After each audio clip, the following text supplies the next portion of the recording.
अस्सलामु अलैकुम वरहमतुल्लाहि वबरकातुह। मैं हूं हाफिज़ दानिश अली और आप देख रहे हैं मेरा यूट्यूब चैनल ख्वाबों की ताबीर।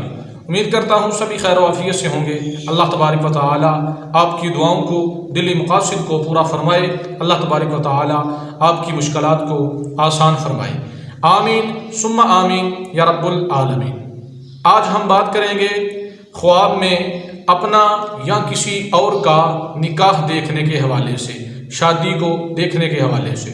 इसकी मुख्तलिफ़ सूरतें हैं और इनकी मुख्तलिफ़ ताबीरें हैं। मसलन ख्वाब में अपना निकाह देखना, किसी दूसरे का निकाह देखना, अपना दूसरा निकाह देखना, कंवारा लड़का या कंवारी लड़की अपना निकाह देखे, शादीशुदा मर्द या शादीशुदा औरत दोबारा अपना ख्वाब में निकाह देखे। ये इसकी मुख्तलिफ़ सूरतें हैं और इसी से रिलेटेड और भी कई सूरतें हैं जो आगे चलकर हम इस वीडियो में बयान करेंगे। तो वीडियो शुरू करने से पहले अगर आपने मेरा यूट्यूब चैनल सब्सक्राइब नहीं किया तो बराए मेहरबानी चैनल को सब्सक्राइब कर लें और बेल के आइकन को दबा लें ताकि मेरी आने वाली हर वीडियो आपके पास बआसानी पहुंच सके। तो गुफ्तगू शुरू करते हैं। ख्वाब में अपना निकाह देखना। अगर कंवारा लड़का या लड़की ख्वाब में अपना निकाह देखें तो ये शादी होने की अलामत है और ख़ुशी मिलने की दलील है। अगर शादीशुदा मर्द या शादीशुदा औरत ख्वाब में अपना निकाह देखें तो अगर मर्द देखे तो इज़्ज़त और शोहरत मिलने और बहुत ज़्यादा दौलत मिलने की अलामत है। और अगर शादीशुदा औरत ख्वाब में अपना निकाह देखें तो ये ख्वाब बिल्कुल भी अच्छा नहीं है।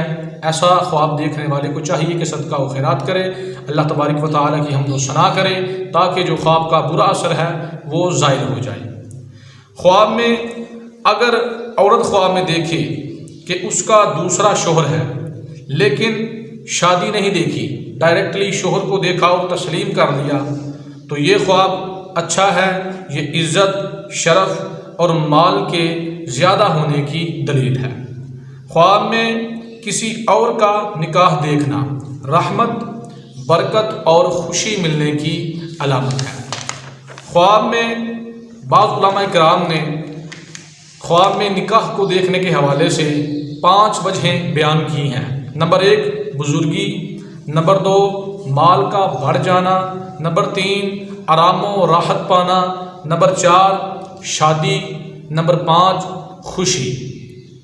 उम्मीद करता हूं कि आज की वीडियो आपको अच्छी लगी होगी। जाते हुए वीडियो को लाइक कर दें, कमेंट करें और सदका जारिया समझ के सवाब की नीयत से शेयर भी कर दें। दुआ है कि अल्लाह तबारक व तआला हमें अपने हिफ्ज़ो अमान में रखे।